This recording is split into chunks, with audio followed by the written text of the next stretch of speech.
Bienvenue à tous, je suis heureuse de vous présenter cette vidéo. Vous vous êtes déjà senti dépassé par votre to-do list? Vous rêvez de multiplier votre productivité sans pour autant sacrifier votre bien-être? Alors, cette vidéo est faite pour vous. Aujourd'hui, je vais vous partager une méthode que j'ai mise au point pour accomplir en une semaine ce que la plupart des gens mettent un mois à faire. Oui, vous avez bien entendu. Il s'agit d'une approche simple, mais efficace, qui vous permettra de gagner du temps, de réduire votre stress et d'atteindre vos objectifs plus rapidement. Je vais vous révéler les 3 piliers fondamentaux de cette méthode, et je vous assure que vous serez surpris des résultats que vous pourrez obtenir en l'appliquant à votre quotidien.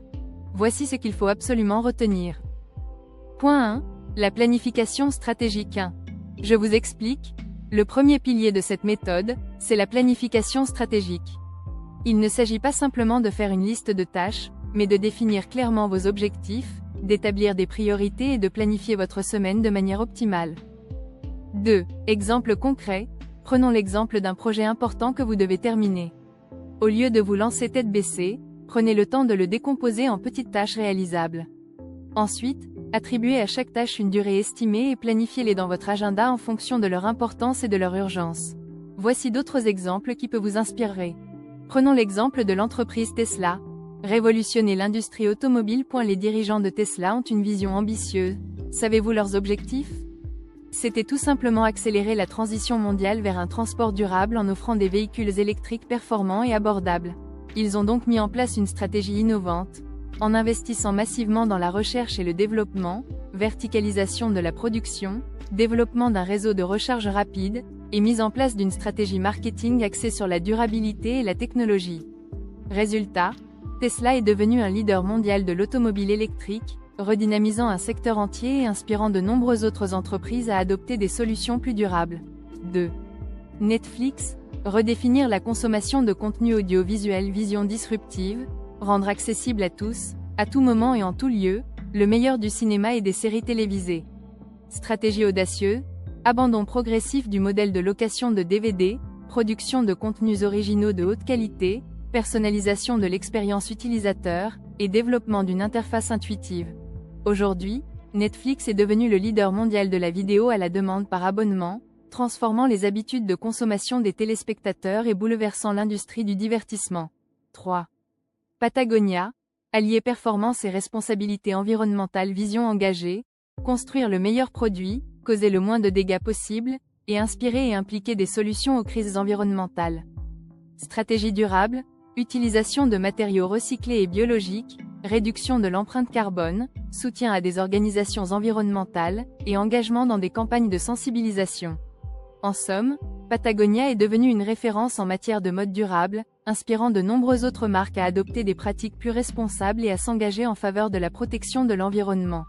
Pourquoi ces exemples sont-ils inspirants? Vision claire et ambitieuse, ces entreprises ont une vision claire de l'avenir et s'efforcent de la réaliser avec détermination. Stratégie innovante, elles n'hésitent pas à remettre en question les modèles établis et à adopter des approches originales. Engagement fort, elles sont profondément engagées dans leurs valeurs et agissent en conséquence. Résultat concret, leurs stratégies ont porté leurs fruits et ont eu un impact significatif sur leur secteur d'activité. Que pouvez-vous en tirer? Définissez une vision claire et inspirante. Quelle est votre ambition? Quel impact voulez-vous avoir? Soyez innovant. Ne vous contentez pas de reproduire ce qui existe déjà. Soyez engagés.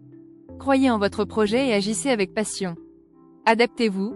Le marché évolue en permanence, soyez prêts à ajuster votre stratégie. Ces exemples montrent que la planification stratégique n'est pas seulement un exercice théorique, mais un outil puissant pour transformer une idée en réalité et créer un impact durable. Point 2. La technique Pomodoro. 1. Le saviez-vous? La technique Pomodoro est un outil de gestion du temps extrêmement efficace. Elle consiste à travailler par intervalles de 25 minutes, séparés par de courtes pauses. Cette méthode permet de maintenir un niveau de concentration élevé et d'éviter la procrastination. 2. Exemple concret, imaginons que vous devez rédiger un rapport. Au lieu de travailler pendant des heures sans interruption, vous allez utiliser la technique Pomodoro. Vous travaillerez pendant 25 minutes, puis vous ferez une pause de 5 minutes. Après 4 cycles de 25 minutes, vous prendrez une pause plus longue de 15 à 30 minutes. Je te propose ici de voir 3 autres exemples concernant la technique Pomodoro.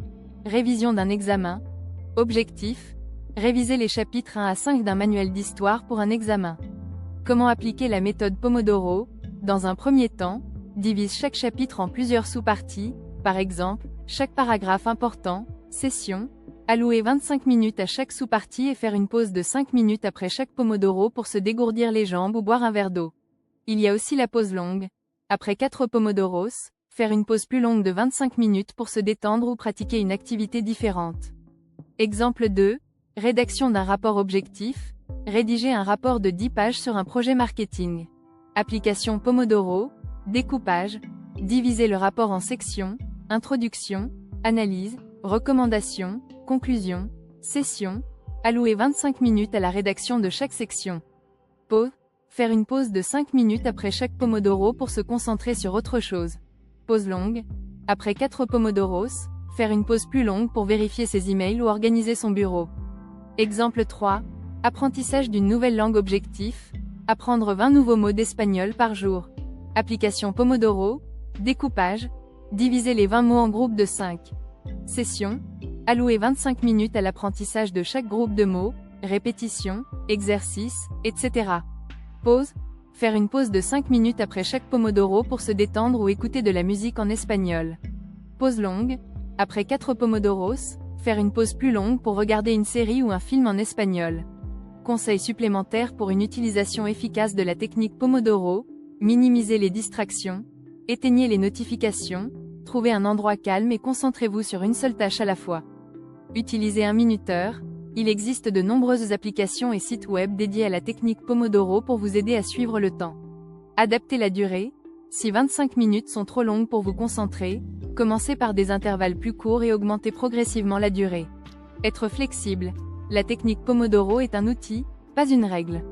Si une tâche importante nécessite plus de 25 minutes, continuez jusqu'à son achèvement, puis prenez une pause plus longue. En appliquant la technique Pomodoro à vos activités quotidiennes, vous constaterez rapidement une amélioration de votre concentration, de votre productivité et de votre bien-être. Point 3. La délégation et l'externalisation. 1. Explication. Le troisième pilier de cette méthode, c'est la délégation et l'externalisation. Il est important de ne pas tout vouloir faire soi-même. En déléguant certaines tâches à d'autres personnes ou en faisant appel à des services externes, vous gagnerez un temps précieux que vous pourrez consacrer à des activités à plus forte valeur ajoutée. 2. Exemple concret. Si vous êtes un entrepreneur, vous pouvez déléguer certaines tâches administratives à un assistant virtuel. Si vous êtes un étudiant, vous pouvez demander de l'aide à un camarade pour réviser un examen. Exemple 1. Le professionnel libéral tâche à déléguer, externaliser. Gestion administrative, comptabilité, facturation, relance des impayés. Un assistant virtuel peut s'occuper de ces tâches chronophages. Rédaction de contenu, articles de blog, newsletter. Un rédacteur web peut créer du contenu de qualité à votre place. Community management, animation des réseaux sociaux. Un community manager peut gérer votre présence en ligne et interagir avec votre audience. Exemple 2. Le manager d'équipe tâche à déléguer, externaliser. Réunion. Certaines réunions peuvent être déléguées à un membre de l'équipe. Rapport.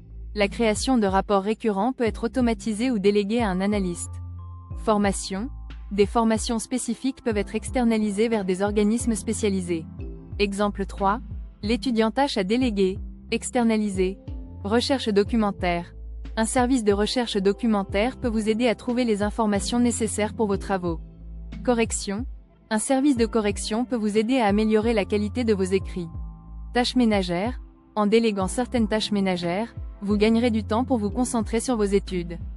Pourquoi déléguer et externaliser? Gain de temps. En confiant certaines tâches à d'autres, vous pouvez vous concentrer sur les activités à plus forte valeur ajoutée. Amélioration de la qualité. Les professionnels spécialisés peuvent souvent réaliser les tâches de manière plus efficace et avec une meilleure qualité. Conclusion. 1. Résumé des points clés. Pour résumer, les 3 piliers de cette méthode pour être plus productif sont la planification stratégique, la technique Pomodoro et la délégation.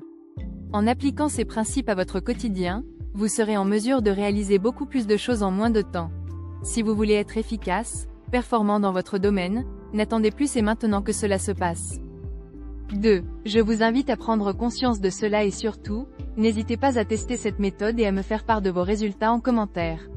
Si vous avez aimé cette vidéo, N'oubliez pas de la liker, de la partager et de vous abonner à ma chaîne pour découvrir de nouvelles astuces pour optimiser votre productivité.